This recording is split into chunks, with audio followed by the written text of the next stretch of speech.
Aaron Sorkin is here. He is a creator and executive producer of the hit NBC series The West Wing. Last week, the show continued its reign as the best dramatic series on network television.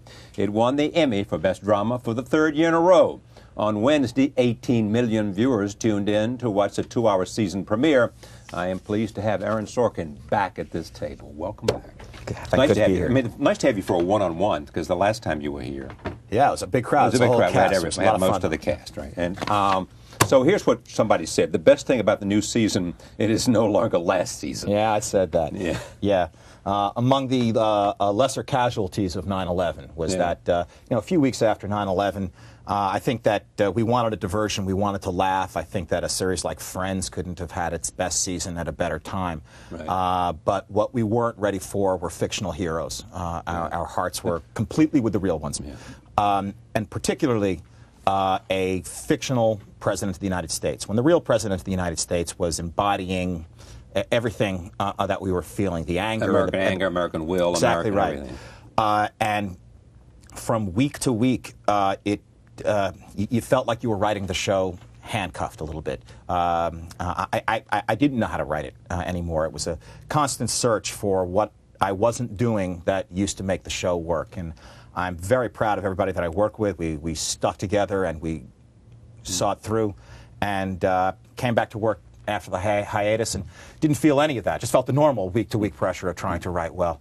And we're having a terrific time now. Yeah, it's important. I mean, what I find admirable is you acknowledge this. I mean, you're saying, look, we had a bad year last year. Yeah. And we didn't have a bad year in terms of all the normal indicia. But right. In our hearts, we didn't think that we got into the rhythm that we normally have. It's absolutely right. Yeah, you've got to be a diagnostician a little bit. You've got to be able to say, it's not working now, and why. During those times when so maybe there was a way to make it work. There probably was. I wasn't able to find it in 22 episodes. Mm. Now, the couple things we have to ask about. One is Rob Lowe. Is he coming back? Is he not coming back? Are you going to pay him enough money, or is NBC going to pay him enough money? Well, I hope he stays. Everybody hopes he stays. And all he has to do to stay is stay. Yeah. It's easy. He just has to not leave. Very simply, the way it works is there's Martin Sheen, who has a particular pay scale because he had a shorter contract than everybody else. His contract was expired, and he negotiated a new one. And by that time, it was a hit series. Yeah, that's right. Dule Hill and Janelle Maloney, who are the two newest members of the cast, who are on the lower end of the pay scale. In the middle are 5 actors: Richard Schiff, John Spencer, Brad Whitford, Allison Janney, and Rob. And at the moment, they're all 5 being paid the same. Rob would like to be paid more. And Warner Brothers doesn't want to do that to the other 4 actors. I don't want to do it to the other 4 actors. And that's where we are. But there's no villain in this situation. And nobody, certainly within the family of West Wing, are angry at each other. Oh, absolutely not. We are laughing every bit as much as we used to. No one more than Rob, by the way. And I love this. I love him for this. He comes to work every day, absolutely ready to play. Terrific sense of humor. Energizing everybody else on. Was his character assumed to be, in the beginning, when it was in your mind and when you first began to create this series, the star? No. There was no star. I'm not crazy about stars. I like kind of writing for a band, a group of people. With multiple storylines. Yeah, that's right. As a matter of fact, Brad Whitford, who plays Josh, was offered his choice of Josh or Sam, and chose Josh. And I'm saying this simply to illustrate that these were all equal roles. He would have chosen Sam if Sam was a big star, was a bigger role. Yeah. So the answer is no. We were thrilled when Rob came in and read, because his audition was just wonderful. And the thing that was working against him in the casting process was the fact that he was a recognizable name, and we were concerned that that somehow would draw away from the ensemble feeling, that there'd be a perception that this is a show about Rob. But we swallowed that fear because he read so great for it, and we cast him. It has also been written that Josh is your voice. I'm not sure any of them are my voice. Either none of them are, they all are, but certainly nothing in between. Yeah. You write every episode. Yeah, every episode except we've done 72 now. What will be the 7th episode this season I didn't write. It was written by two guys on our staff, Kevin Falls and Eli Addy. And then episode number 12 this season is going to be written by the playwright John Robbie Bates. Oh, he's great. He's, so what? He came to you, you went to him? Or I went to him, and I said, and it really was one of those things. As he said in your opening, the season premiere was 2 hours. And NBC said, great, we'll do a 2-hour premiere, but you still have to deliver 22 Wednesdays of original West Wings. And the only way that that could be accomplished is if I benched myself for one. And I thought, well, instead of trying to anticipate, talk to a writer and anticipate where we're going to be at episode 12, why not go to a playwright and say, take one of our characters out of the show and put them in a play. Take Allison Janney's character and send her home to her 20th college reunion, something like that. I went to Robbie right away and said, would you do this? And, he said, yes, we're thrilled. All right, roll tape. Here is from the current season where Toby and Josh and Donna missed the presidential motorcade back to Washington. Roll tape. Some of you may have seen this. Here it is. They just change their watches every time they cross a time zone? What is this, a joke? Serve my country! Okay. This is a whole new thing now. My guys are going to need to walk this off a little bit before they can regroup. Kiki, you and your friends get back to school. Tyler, you and I are going to come up with a plan to get us to a commercial airport. Can we have a civilization? How long are they going to be? A couple more minutes. How many have you written so far? This year? Yeah. I've written 5. I'm writing the 6th. We've shot 5. And you've only premiered one 2-hour spectacular. That's right. Yeah. That's right. So the train's beginning to catch up. Can you argue to your motion picture brethren that there's every bit as good a writing on television today in the best dramas than there is in film? I would take myself out of the equation because I'm biased, and I would tell you that my motion picture brethren, by and large, would have no argument with that statement. That certainly recently, while the quality of television has really gone up, something's happened to movies. We can all list the exceptions. There have been terrific films this year and last year and the year before, but the more studios depend on the opening weekend being everything, the less it becomes important to have a good movie. What you need is a good ad campaign. And that's what I think what we're seeing more of these days. So you're going to make a movie? I hope so. I'd like to. I love movies and I love plays. And it turns out I love television. You started out as a playwright. Yeah, I still am. The first thing I know about was there was something even before A Few Good Men. I had this one act in a basement here in town that got a lot of attention, and then A Few Good Men and another play, but it was A Few Good Men that took me to Hollywood to do the screenplay adaptation, and I was just going to stay there for 10 minutes while I did the screenplay adaptation, but I stayed there for that and another movie after that, and then 2 TV series. There was one before this called Sports Night. Yeah. But good writing again. Thanks very much. I love movies because they're big and they're American and they're 2 hours and 20 minutes long. The American President was a big movie. There are no commercials, and you have the entire language available to you, which is what's nice about them. What's nice about television is that you have a continuing relationship with the thing that you write. With a movie, you're done writing the screenplay, and you're not really necessary on the set, but you hang out there anyway because you can't tear yourself away, so you eat a lot of donuts at craft service, and then it's another 3 months in post-production. You enjoy the milk and cookies during premiere week, and and then it's done. And with this, what this is summer stock with a lot of money. New York Times Magazine wrote a piece about you. Yeah. What'd you think of the piece? Well, I don't know. I'll tell you, at the time I remember... Peter DeJong was his name? Yeah, Peter DeJong, I think. Peter DeJong, okay. You pronounce it, and I thought there were some strange observations in there. Okay, well, I want to get at one of those at least. Okay, it is this notion that you wrote A Few Good Men. You are not a 50-year-old ex-Marine. People see you write about things, and it's almost things that you're not that interested in, but you can infuse them with a powerful sense of reality and powerful writing that makes the lines stand up and shout. Yeah. Now, what's that about? I mean, that was one point it seemed to me to have some reality. Does it or not? It does. There's a bit of a Chauncey Gardner thing going on with me, I think, and it's when I was ramping up to my 13th birthday. Believe me, I'm not going to drag you through my entire we'll go life. back there. I have no religious training at all. I'm Jewish, but never went to Hebrew school. But in 7th grade, nearly every Saturday, I was going to a friend's bar mitzvah, and I was just beginning to develop my my love of theater. And this was great theater. These people were up there, and there was a robe, and they were singing and speaking, and there was an audience, and they were getting, you get a pat on the back.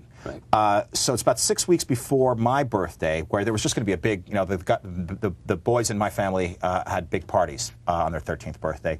And I opened up a local phone book and called a local rabbi and said, "Rabbi, I'm going to be 13 in 6 weeks. I want you to teach me the Torah." He said, "It's going to take me a lot more than 6 weeks." And I said, no, you don't understand. If you just say it into a tape recorder, I've got a very good ear, and I can learn it phonetically. And he pointed out that was hardly the reason for doing it. Yeah, that's good for him. And I'm mentioning this because I grew up surrounded by people a lot smarter than I am. Whether it was Are you sure? I'm certain. Whether it was at my dinner table or at a poker game, my friends. You were the least smart person in the room. By far. I was the person terribly interested in doing the drama club productions. These were all the people headed for Harvard and Yale and Princeton, and have since graduated from there and have gone on to do extraordinary things. They're going on to work for you is where they're going. And what I, just like with learning the Torah phonetically, I began to just learn the sound of intelligence, what that sounded like. This is great. And that's how I would write. This is happening at the same time that I'm developing. So where did you learn? So you actually learned, the courtroom drama from the idea of how.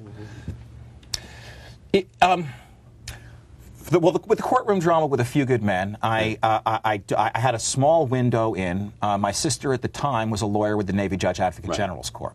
So I'd ask her to give me things, to give me pamphlets, nothing confidential at all, to give me any pieces of paper that had the jargon of this place on it. And I would really start to fall in love with phrases and the sounds of things, and I'd want to put this into the scene. I also loved from very young age. My parents took me to the theater all the time when I was a little kid. And they didn't take me to little kid plays. They took me to plays I had no business being at. That championship season when I was 11 years old, and Who's Afraid of Virginia Woolf when I was 12. And I didn't... These are pretty good plays. These are great a plays. couple Pulitzer Prizes, I think. But yes. But an 11-year-old doesn't know what Who's Afraid of Virginia Woolf is about. But what I loved was the sound of dialogue. It was like symphony music to me. It was just terrific. And I wanted to make that. And so I phonetically create the sound on the West Wing of people who are much more politically sophisticated than I am. I look for a point of friction. You got to have, for drama, two people have to disagree on something, and I go. But do you know politics? No, I don't know politics at all. Do you watch politics? I mean, have you ever seen C-SPAN? Oh, sure. And I watch, there are shows that I think are terrific, like Crossfire and the Capital Gang and all those shows, because they're Bill O'Reilly. Yeah, they're drama. People are disagreeing, and it's interesting to me. And when people are talking about something, it isn't so much their position that I'm trying to imitate as the way they're presenting it. I'm just trying to phonetically recreate the sound of political sophistication and knowing what you're talking about. And oftentimes in things that I've written, whether it's A Few Good Men, or I wrote a movie called Malice, or The American President, or Sports Night, or The West Wing, there'll be a quick passage that'll go by, and somebody, the studio, a producer, someone will say, gee, no one's going to know what these two people are talking about. I'll say, it's actually not important that they do. What's important is that the audience say, wow, these guys really know what they're talking about. That's interesting. And that's what I try to do. So here's what you said in this piece. Talking about why the things I write about are pretty much disconnected from the things I think about, which is what you're saying. And so you don't have to think about them to write about them. You just have to get something essential? You have a sense of drama more than a sense of content. I think... Or not? I think what Peter was getting at was this, and I think I was getting at it too there. This piece... I mean, Peter wrote this because of conversations with you. Of course he wrote it because of conversations with me. He also wrote it came quickly on the heels of a fairly public arrest. Right. A year ago, April, I was arrested at Burbank Airport for drug possession. And crack cocaine. Yeah, there were bad marijuana drugs. And mushrooms. Right. I think what Peter was getting at is that it doesn't seem like the guy who wrote The American President or West Wing or even A Few Good Men has this in his world. And That's right. Why wouldn't because it's I an be... idealized, positive, fictionalized sense, as you say. You create fictitious heroes. Yeah. It's...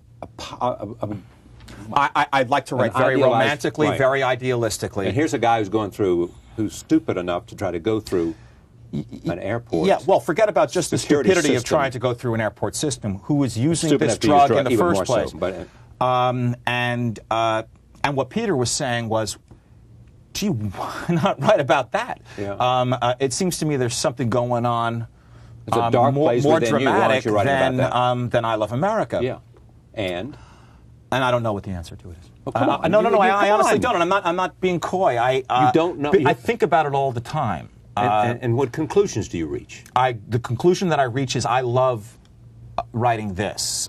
This for me is like sitting down at a piano and doing something healthy, frankly, and playing nicely and practicing.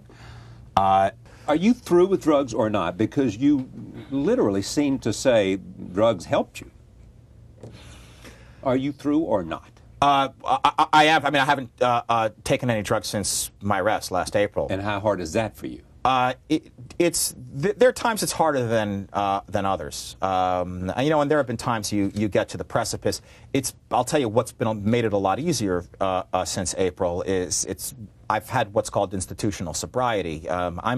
I'm in the criminal justice system now, which means I'm drug tested once in a while. The consequences of failing a drug test. Is it random or? It's random and it's often. Yeah, random and often. And often. Yeah. And the consequences of failing a drug test are dire. You go to prison. Mm-hmm. Go to prison. Yeah. Because there are a lot of certainly young minority kids in this city for possession of crack cocaine are in jail. Yeah. And you know that. Yeah. And they have put that weight on top of you to say, if you don't behave. That's right.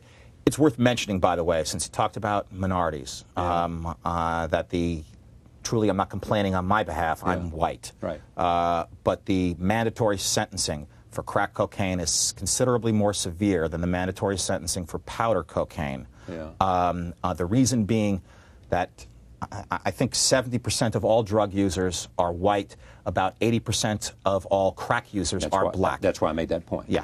That's and you're saying, what's your point, though? And my point was that I was doing a parenthetical to say that that's racially ridiculous, that that's the case. I think the point that you were making is that, were you asking me, because I have a TV show, did I get a lighter deal than... And got a lot of money and hire the best lawyers and all that, yeah. Well, there's no question that I was able to hire terrific lawyers, but what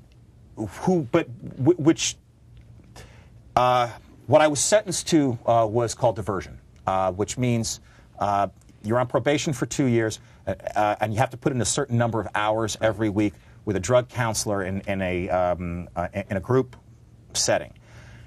It was not in my group executive producers of television shows. It was me and a plumber's assistant and a stripper and a gardener, all of whom received the same sentence that I did, and all of whom paid a lot less money for their legal counsel.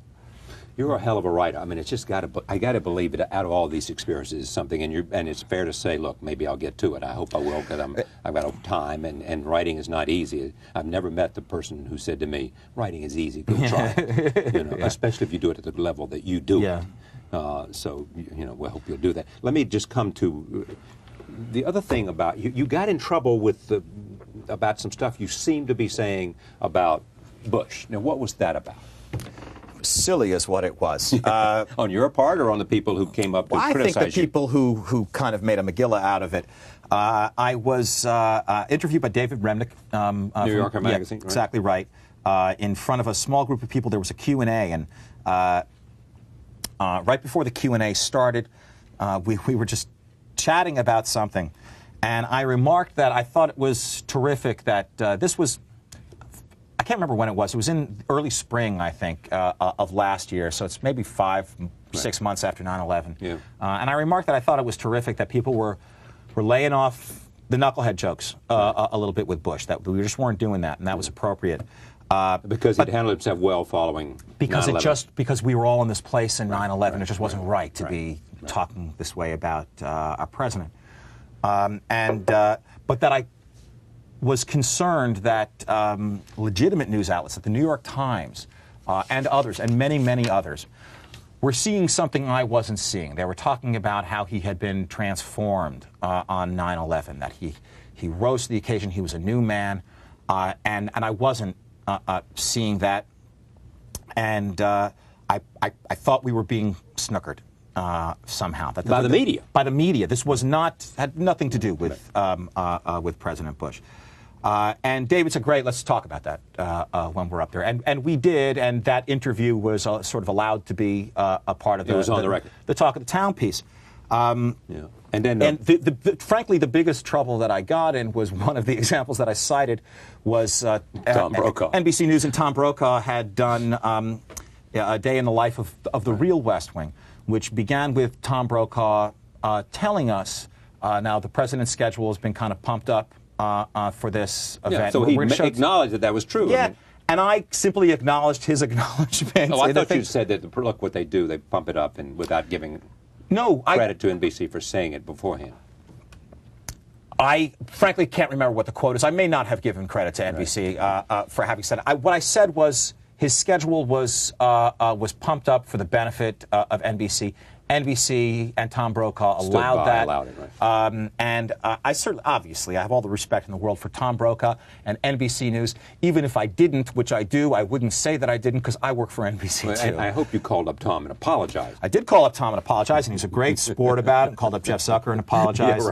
Yeah, right. Jack Welch and Bob Jack Wright. Welch, Bob Wright. Who else? Andy Lack. Who else is in my NBC world? Who's on my list here? But the real problem was on my 15 million or whatever it is. The Matt drudging of the whole thing. So Matt heard it and just blasted it, didn't he? Oh, yeah. And Peggy Noonan, who... Oh, my God. Matt had me like in the Taliban, you know? Well, there you go. They'll teach you not to go out there running your mouth off about something you know nothing about. You know what? Now I'm just talking about penmanship and stuff on these panels. No, here's the thing about you. You have these pen pal relationships, these email relationships, with a whole bunch of very smart and sophisticated people in Washington. Yeah. Right. Maureen Dowd is one of those. Yeah, we've got a lot of, there are a lot of people, over 3.5 years, you collect a number of people, not nearly enough, but a dozen or so people who've helped you out with an anecdote or a story, sent you in the right direction. These are sources, are they? Yeah, sent you in the right direction on China or Africa. Yeah. And they're all terrific people, and they're all, what they all have in common is they're all very funny. And so you really enjoy sending emails back and forth. The problem is, you find it's 2 in the afternoon, and all I've done is, emailed with Johnny Apple. Yeah, right. Well, there's a good one. Yeah. I'll say. Yeah. So you've got all these people. So do they suggest you storylines as well? Usually, first of all, what's nice is they all seem to enjoy the show. So. They'll enthusiastically suggest a story about themselves. Why do you think that is? Because it is a glorification of public service and government work, and oftentimes, by the way, reporters. Yeah, right. And less so in terms of the mouth of the creator. I mean, you've jumped all over cable television too. I mean, you've said no. You didn't say anything about television and the fact that what was going on television didn't meet your approval. No, are we talking about the reality shows? Yeah. Yeah.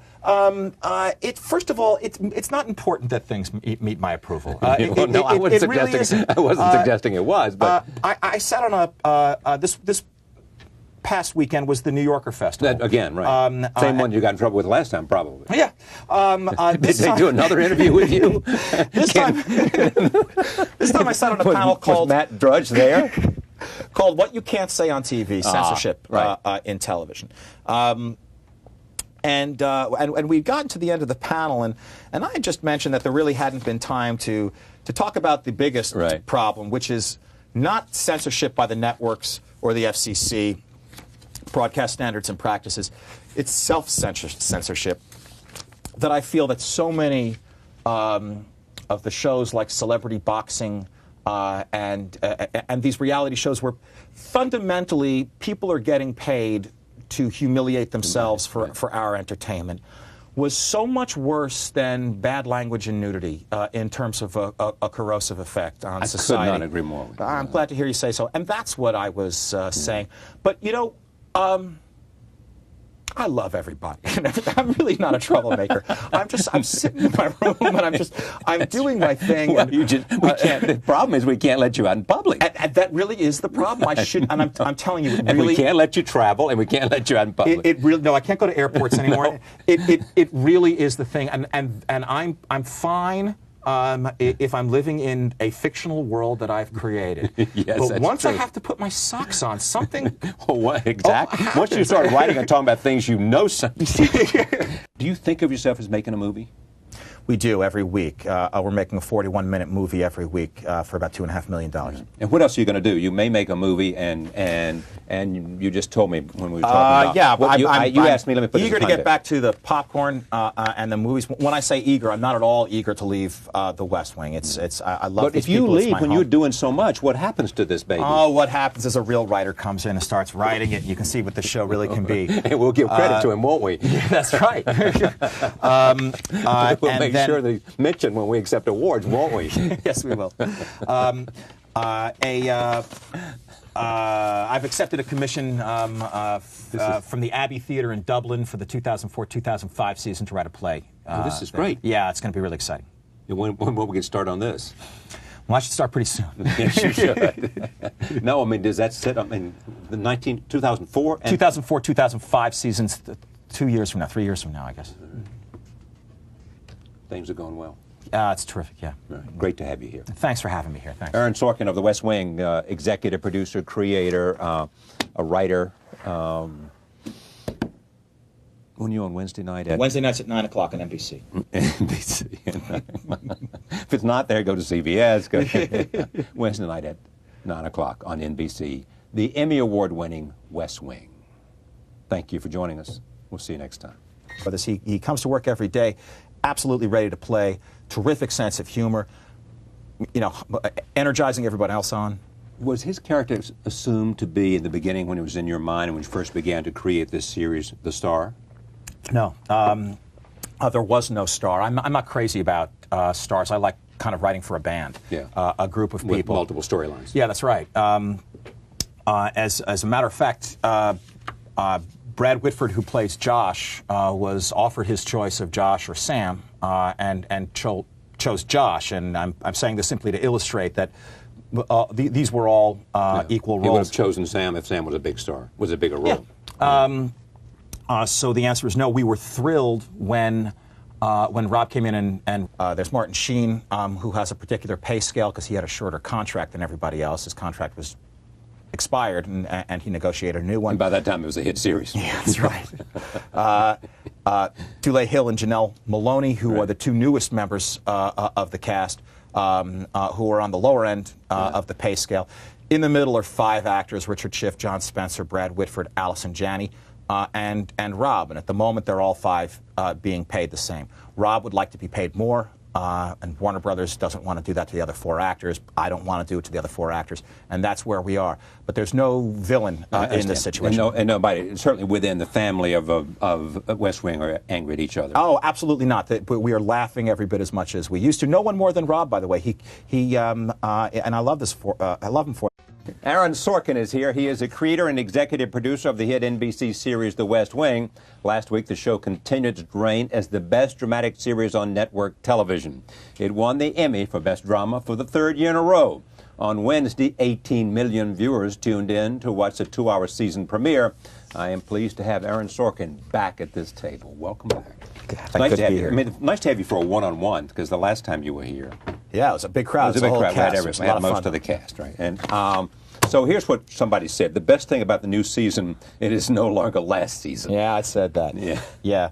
Among the lesser casualties of 9/11 was that, a few weeks after 9/11, I think that we wanted a diversion. We wanted to laugh. I think that a series like Friends couldn't have had its best season at a better time. Yeah, it's important. I mean, what I find admirable is you acknowledge this. I mean, you're saying, look, we had a bad year last year. Yeah. And we didn't have a bad year in terms of all the normal indicia.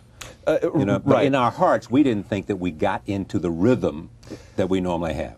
It's absolutely right, yeah. You've got to be a diagnostician a little bit. You've got to be able to say, it's not working now and why. During those times when so maybe there was a way to make it work. There probably was. I wasn't able to find it in 22 episodes. Now, the couple things we have to ask about. One is Rob Lowe. Is he coming back? Is he not coming back? Are you going to pay him enough money, or is NBC going to pay him enough money? Well, I hope he stays. Everybody hopes he stays. And all he has to do to stay is stay. Yeah. It's easy. He just has to not leave. Very simply, the way it works is, but what we weren't ready for were fictional heroes. Our hearts were completely with the real ones. Yeah. And particularly a fictional president of the United States. When the real president of the United States was embodying everything that we were feeling, the anger. American anger, American will, exactly American right. everything. And from week to week, you felt like you were writing the show handcuffed a little bit. I didn't know how to write it anymore. It was a constant search for what I wasn't doing that used to make the show work. And I'm very proud of everybody that I work with. We stuck together and we saw it through, and came back to work after the hiatus and didn't feel any of that. Just felt the normal week-to-week pressure of trying to write well. And we're having a terrific time now.